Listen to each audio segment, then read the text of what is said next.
రాజాది రాజా రాజమార్తాండ సాహితీ సమరాంగణ సార్వభౌమ శ్రీ శ్రీ శ్రీ శ్రీకృష్ణదేవరాయలు విచ్చేస్తున్నారహో.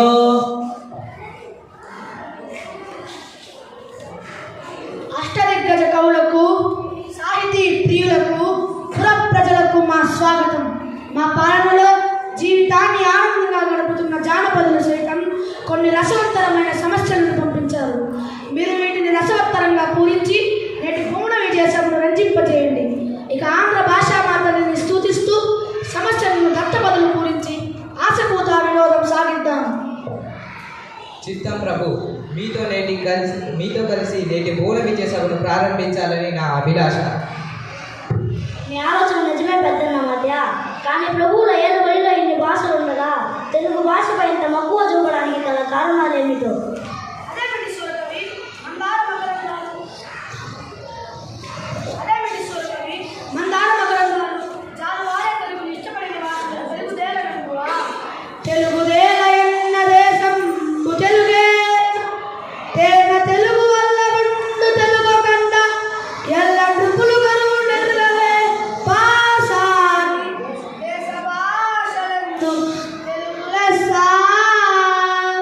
మరి ఇంతటి మన తెలుగు భాష మీద ఎవరికైనా ఎందుకు మమకారం ఉండదు?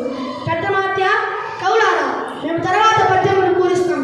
ముందు మీరంతా పద్య పూర్ణకు కూడుకోండి. చిత్తం ప్రభు, మీ అభిప్రాయమే శిరోదయం. పెద్ద మాత్య, నీ పద్య పూర్ణకు సమస్య ఎందుకు? అగ్రజానుజులై అనుజాగ్రజులుగా అనే పద్యాన్ని పూర్ణ చేయండి. ఆహాహా, ఏమి సమస్య! అన్నదమ్ముళ్ళు తమ్ముడన్నలయ్యారు. ప్రభు, నా పూరణ ఇదిగో. పుష్యమిన్ భరతాకుడు పుట్టినాడు, మొనసి లక్ష్మణు దాశ్లేష పుట్టినాడు. భరత లక్ష్మణుల క్రమమిది ఎరసి చూడ, నగ్రజానుజులై రనుజాగ్రజులగా. కానీ లోక వ్యవహారం రామ లక్ష్మణ భరత శత్రుఘ్నులని ఉంటుంది. కరినెత్తుకపోయి ఎలుక కలుగును దిగియన్. దీని అర్థవంతంగా పూరించండి భట్టుమూర్తి గారు. ఎలుక కలుగు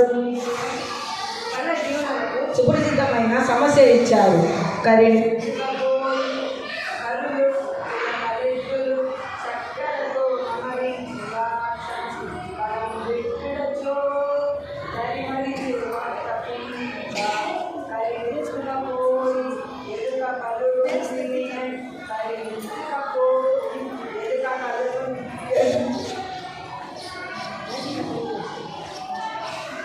ఆహా, ఇది ఎంత అద్భుతమో! ఎలుక ఏనుగును ఎత్తుకపోగలనా? ఆ ఏనుగు రంగంలో పట్టున. ఆహాహా, ఏనుగులు, చిలుకలు, ఎద్దులు, చక్కలతో చేసిన బొమ్మలు. వీటి వ్యాపారిని పగలంతా అమ్మాడు. సాయంత్రానికి ఒక బొమ్మను మలిచాడు. ఆ ఎలుక రంగంలో ఏనుగు బొమ్మను తీసుకుపోయినని మీ బాబా మీరుగా విందుగా ఉంది. కృతజ్ఞతల ముక్కు తిమ్మన్నా కవి అందుకోండి.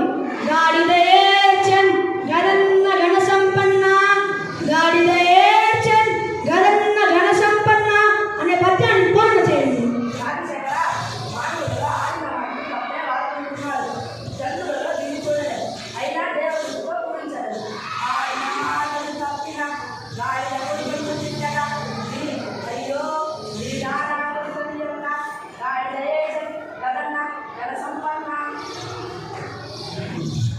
లౌకిక జీవన గమనంలో గ్రామీణులు ఆడి తప్పిన మనుషుల హీన స్వభావాన్ని తెలుపుతూ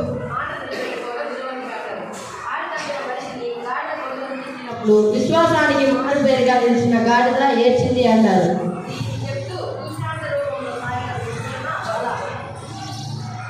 దుర్జటి తిమ్మన్న కవిలు లోక రీతిని భీతి లేకుండా పలికారు. ఇప్పుడు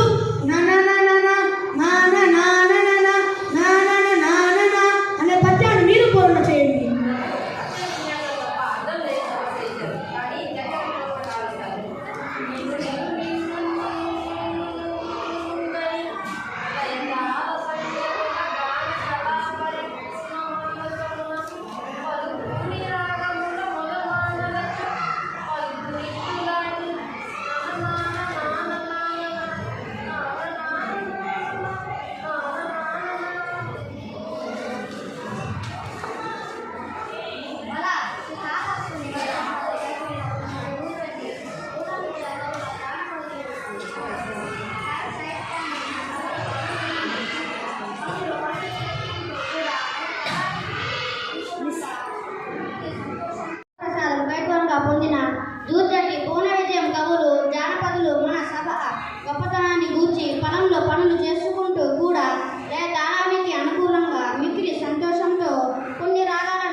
మీరు సామాన్యులు కాదు రామకృష్ణ.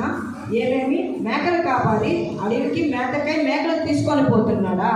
ఒక మేక ముందర పోతుందా? ఆ మేక వెనుక భాగాన తోక ఉంటుంది.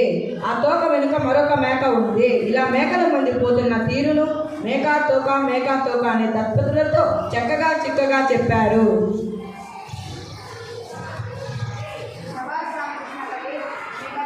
పడునే మరి అందుకే మీరు వికట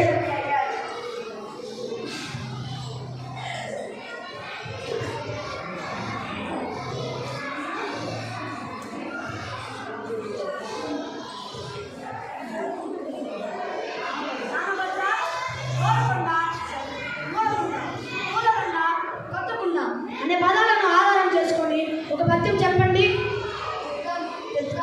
మహాప్రభు రామభక్తుడైన భారతంను పూర్ణ ఇచ్చారు. నా పూర్ణ ఇదిగో.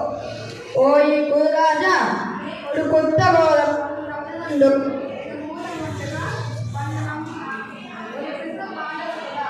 మునన్ పూలదండ లే కొట్టకుండా. ఓ గురురాజా, నీ కొడుకు దుర్యోధనుడిది ఉత్తగోలు కలిగిన మనస్సు, ఆకారంలో కొండంత ఉన్నాడు, బుద్ధి లేనివాడు. సమరం వస్తే మరణిస్తాడు, సర్వం నాశనం.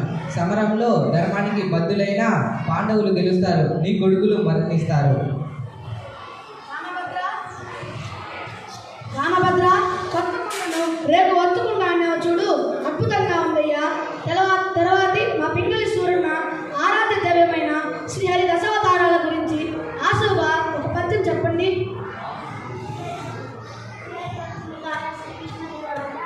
మీరు కోరినట్లే వినిపిస్తాను. మత్స్యమై జలనిధి మలించే సోమగున్, కూర్మమై రవ్వ పొన్కొండె మోసే, గిరియై హిరణ్యాక్షు గీత గండించెను, అయ్యై వడ్డించే ప్రహ్లోదనకు, వటుండై బలిదనజు వంచించి కుదించే, బాట ఉండై ఛత్రపక్కింజెండే, దశరథారాముడై దశకంటుందే గదాచే, శౌర్యై దృష్టుల సంహరించే, బుధుండై త్రిపుల స్త్రీల బుద్ధి మార్చి, రుద్రుచేవాణి భర్తను భృంగం చేసెన్, కలిగిచే నష్ట సంగతిని బిట్టు మార్చి, వాణి దశావతార చరిత్ర మభినుత్తము. దశావతారను సోమకాసుని చంపాడు. కూర్మమై మందరగిరిని మోసి పాల సముద్రం చిలికాలని సాయమయ్యాడు. వరాహ రూపంలో హిరణ్యాక్షుని చీరాడు. ఋషిమమై హిరణ్యకశిపుని చంపాడు. వామనుడై బలిని పాతాళానికి పంపాడు. పరశురాముడై రాజుల దర్పాన్ని కూల్చాడు. బుద్ధుడై పరశుడైన బుద్ధిని మార్చి శివుని చేత త్రిపురాసుని చంపించాడు. కలిమిగా నీతిహీనులను కూల్చాడు. ఇలా దశావతారాల గురించి మాకు ఆశలుగా అలరింపజేశావు.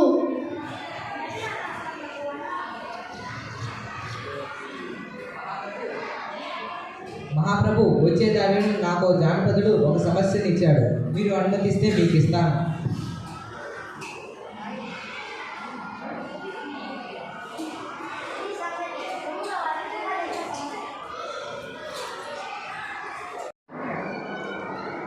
ప్రభు అందుకోండి. అందరు నందరే మరియు నందరు ఎందరే ఎందరందరే, దీనిని పూరించండి. అది